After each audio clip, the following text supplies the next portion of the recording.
Do you know there are scholarships in the United States that would cover your full school fees, your tuition fees, your traveling allowances, your living expenses, as well as your study materials such as textbooks, your laptops, and every material you need to study in the US. And the US happens to have one of the most prestigious universities globally, which they call the Ivy League of schools. All right. Now, if you're interested in studying abroad, if you're interested in applying for a scholarship, getting a scholarship to study abroad, watch this video, subscribe to this channel. This is Obinna Victor Eze, and you're welcome to my YouTube channel. 1, 2, 3, 4.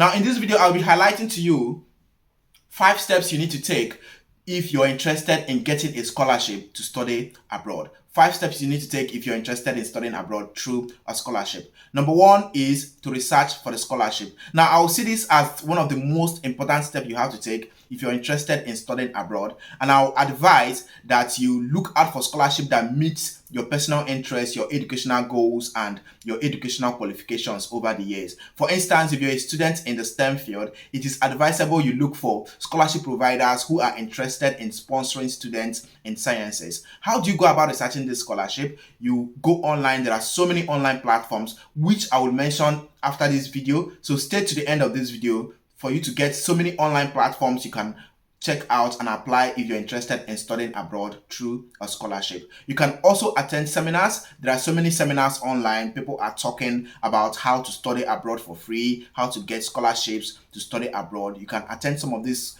online webinars. You can attend these live events to see how you can get scholarship information.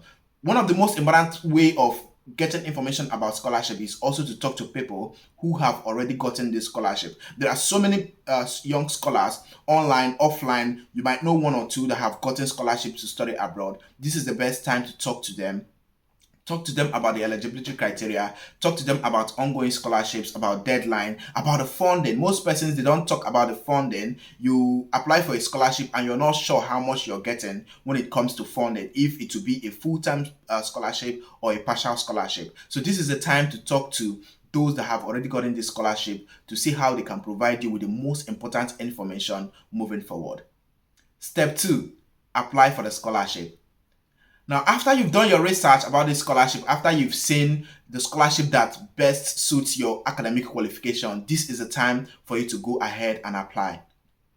Most scholarship providers would bring up scholarship application that is different from others, but one thing that is common with most applications are a few documents that you would have to submit. Documents such as your personal statement, which is an essay that details your personal interests, your passion, your academic qualification, your interests, your career progression over the years, and other details such as your skill sets. All right. Another document you need to submit is your work recommendation, which could be from a previous or a current employer. It could be an academic recommendation from your academic tutor. It could also be a character reference from someone who knows you very well and can give a good character attestation. This could be your mentor. This could be a public figure. This could be someone who can actually say positive things about you and the work you do around your community. The last document you need to submit if you're applying for most scholarship is your university transcript. Your university transcript is just like a document that gives details about your grades from your previous or your current education, depending on what you're looking at. If you're applying for a master's degree program, you would look for transcript from your undergraduate study. If you're applying for an undergraduate study program, you look for transcript from your high school level or your secondary school level qualifications.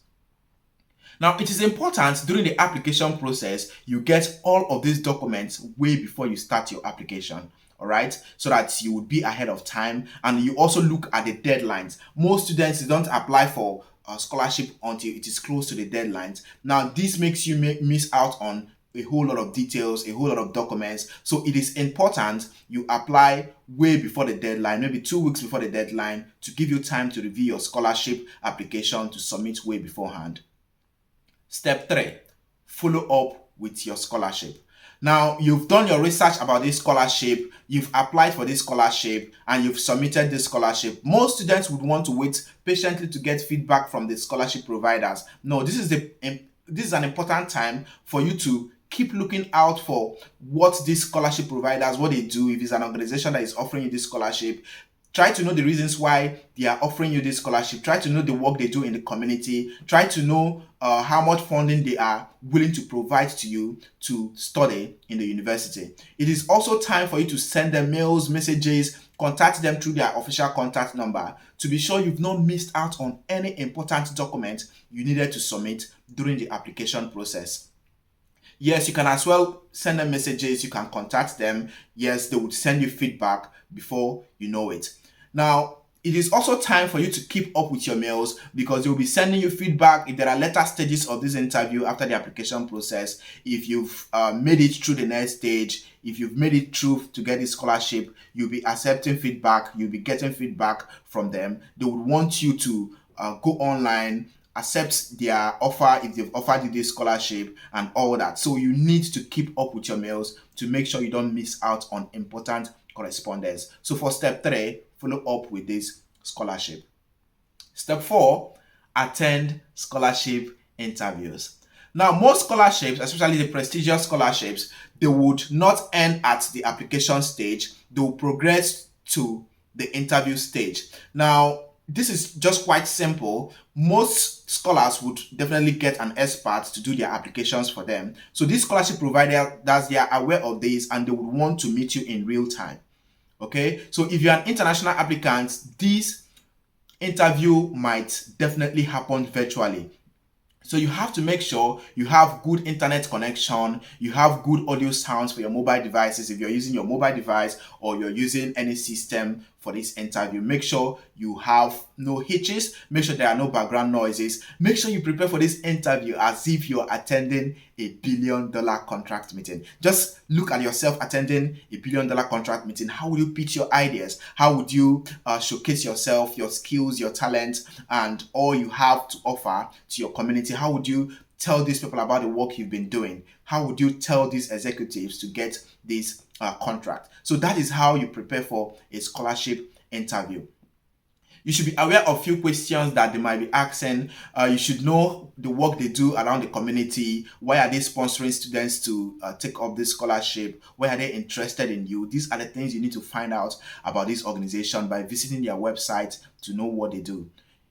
You should also be ready to answer questions such as what are your personal interests, what are your goals, what are your mission, what are your vision as an individual, what are your short and long-term goals, what are your educational qualifications over the years, your career progression, how have you been able to support those in your team if you're already working, or what are the experiences you've had as a student that makes you fit for this scholarship. Do you have any leadership qualities? These are the things they would want to see you answering, or the questions they want to see you answering during the interview stage. It is important you prepare for this interview and go all in for it. Go all in for it, and I'm rooting for you, okay? The next stage, which is the 5th stage, is to maintain your eligibility.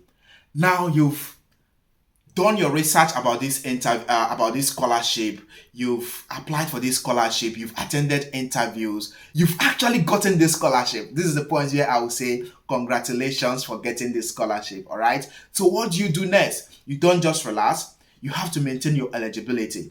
You as a scholar, you're representing the organization giving you this scholarship. You're representing them as an ambassador in the university community, and the community at large. So you have to maintain your eligibility to keep this scholarship. Most scholarships are full scholarships, most are partial scholarships. So if you want to maintain this scholarship, you have to ensure you have good academic standing. You have to be a high performer when it comes to extracurricular activities. Don't do anything that would represent you in a negative light towards this organization. Make sure you always keep contact with this organization to know ways at which you can represent them positively in your environment, to know ways at which you can support the work they do, to know ways at which you can connect and network with others that have also gotten the scholarship from them. This would enable you maintain a good standing and maintain your eligibility to remain in the scholarship.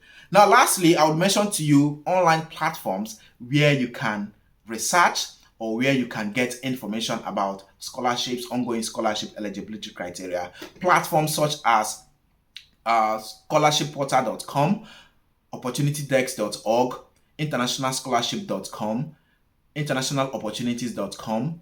You can also visit different university portals, different universities where you've searched and where you've tried getting admission. You can also visit their scholarship portal to see if there is any scholarship opportunity you can apply, and eligibility criteria, and what you need to do academically to get the scholarships.